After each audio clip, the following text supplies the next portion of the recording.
1942, somewhere in the English countryside, far from factories and cities, a guarded estate sat hidden behind hedgerows and narrow country roads. To anyone passing by, it looked ordinary. Inside, British engineers and technicians stood around long wooden tables covered in blackened lumps of coal. At first glance there was nothing unusual. Coal was everywhere in wartime Britain. It heated homes, powered factories, fueled ships, and kept trains moving. But these pieces of coal were not fuel. They were weapons. Each lump was engineered to look, feel, and behave exactly like ordinary coal. They could be thrown, stacked, shoveled, and handled without raising suspicion. German soldiers, railway workers, and dock laborers would never notice anything wrong. That was the point, because the moment one of these fake lumps of coal entered a locomotive firebox, it would detonate, not with a dramatic blast that clearly signaled sabotage, but with a sudden internal explosion that ruptured the boiler. In seconds, the locomotive would tear itself apart under its own pressure.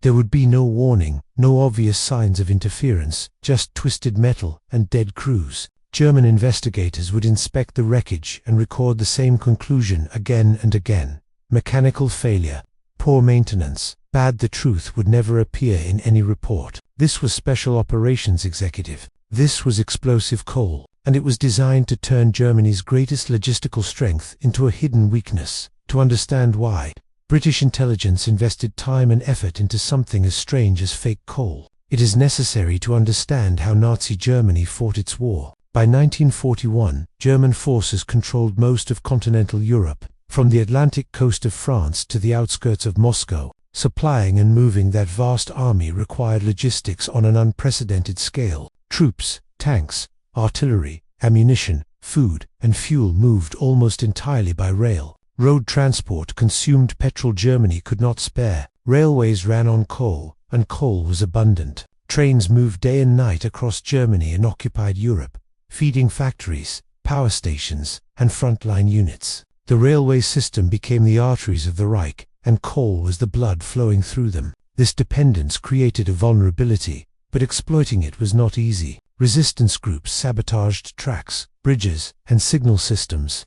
But tracks could be repaired within hours, and bridges were heavily guarded. Saboteurs had to approach fixed targets, plant explosives, and escape before patrols arrived. Many were captured and executed. British planners realized that traditional sabotage cost too much for limited results. What they needed was a weapon that required no specialist training, no precise timing, and no escape route. They needed something that could be planted quietly by anyone with access to a coal pile, and that would destroy locomotives from the inside.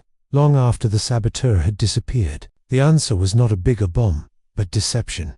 The task of turning this idea into reality fell to the hidden research stations of so scattered across southern England. One of the most important was Station 12, located at Aston House near Stevenage in Hertfordshire. It had been moved from Bletchley Park in late 1940 after the explosives testing began disturbing the codebreakers working nearby. Under the command of Colonel Leslie Wood, Station 12 became SOE's main weapons production center. Over the course of the war, it produced millions of time-pencil detonators, tens of thousands of limpet mines, and a wide range of specialized sabotage devices. Among its most ingenious creations were weapons disguised as ordinary objects. Bottles, bricks, firewood, and coal. The challenge facing the engineers was deceptively complex. The device had to be indistinguishable from real coal in shape, texture, color, and weight. It had to survive rough handling and transport without detonating. Yet it had to explode reliably when exposed to the intense heat of a locomotive firebox. This was not simply a bomb.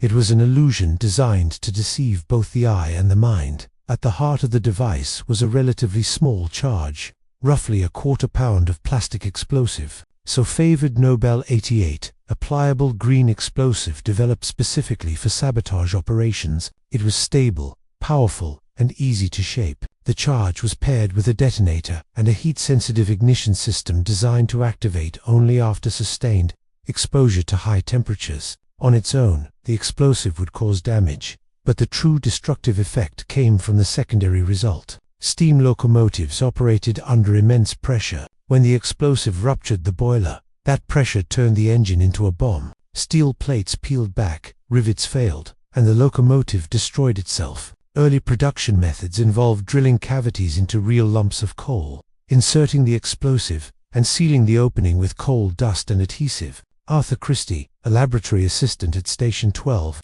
later described manually inserting plastic explosive into drilled coal. The method worked, but coal frequently cracked or crumbled during drilling, making the devices fragile and unreliable. A major breakthrough came at Station 15, a facility known as the Thatched Barn in Boston. This station housed SO's camouflage and deception section under Lieutenant Colonel Elder Wills, a former film art director. Wills recruited craftsmen from the British film industry, people skilled in creating convincing illusions. Among them was Wally Bull, who would later work on major post-war films. Together, they developed molded explosive coal, using plaster forms dyed and textured to match real fuel. The outer surfaces were coated with genuine coal dust, making the devices visually and tactically indistinguishable from real coal. Later refinements eliminated visible seams entirely by encasing the explosive in metal and pouring liquid plaster around it. Different variants were produced to match local coal types, including brown lignite, glossy anthracite, and dull bituminous coal, ensuring the devices blended seamlessly into fuel supplies across occupied Europe. Between 1941 and 1945, SO produced approximately 3.5 tons of explosive coal. Given the size of each device, this amounted to several thousand individual weapons. They were not stockpiled but distributed for use. RAF Special Duties squadrons operating from RAF Tempsford delivered them alongside agents, radios, and other sabotage equipment. Aircraft flew deep into occupied Europe at night, supplying resistance networks in France, Belgium, Norway, Poland, and Yugoslavia. Yugoslav partisans under Tito found the weapon particularly useful in mountainous terrain, where direct attacks on rail infrastructure were dangerous. By the end of the war, RAF Special Operations Squadrons had flown more than 13,500 sorties and delivered over 10,000 tons of supplies. Explosive coal was a small fraction of that total, but its potential impact was disproportionate. Despite this production and distribution, documented records of specific explosive coal attacks are almost non-existent. There are no named operations, no confirmed locomotive kills, and no detailed reports attributing explosions directly to fake coal. This absence is not evidence of failure. It is evidence that the weapon worked exactly as intended. A successful attack would appear as an accident. Investigators would find no planted charges, no damaged track, and no signs of sabotage. Boiler explosions were already known hazards, and wartime conditions worsened maintenance, so records were deliberately destroyed after the war, and others remained classified decades later. Railway sabotage was so widespread that attributing damage to a single method became impossible. Explosive coal was never meant to be counted, it was meant to disappear. What can be measured is the psychological effect. Once rumors spread that coal piles might contain hidden bombs, Germany faced an impossible choice: either accept the risk of random catastrophic explosions or divert thousands of troops to guard coal supplies across occupied Europe. Both options were damaging. Guarding coal meant withdrawing soldiers from the front. Accepting the risk meant terrified railway crews and unpredictable losses. German documents describe the enormous strain of protecting rail transport, and in some regions, security duties became so dangerous they were assigned as punishment. The Germans understood the threat well enough to copy it. In 1942, German intelligence attempted similar sabotage during Operation Pistorius, landing agents in the United States with explosives disguised as coal. All were captured before carrying out attacks. In 1943, double agent Eddie Chapman handed German coal bombs directly to British authorities, allowing MI5 to examine them. German designs lagged behind British innovations, but the concept itself was clearly understood.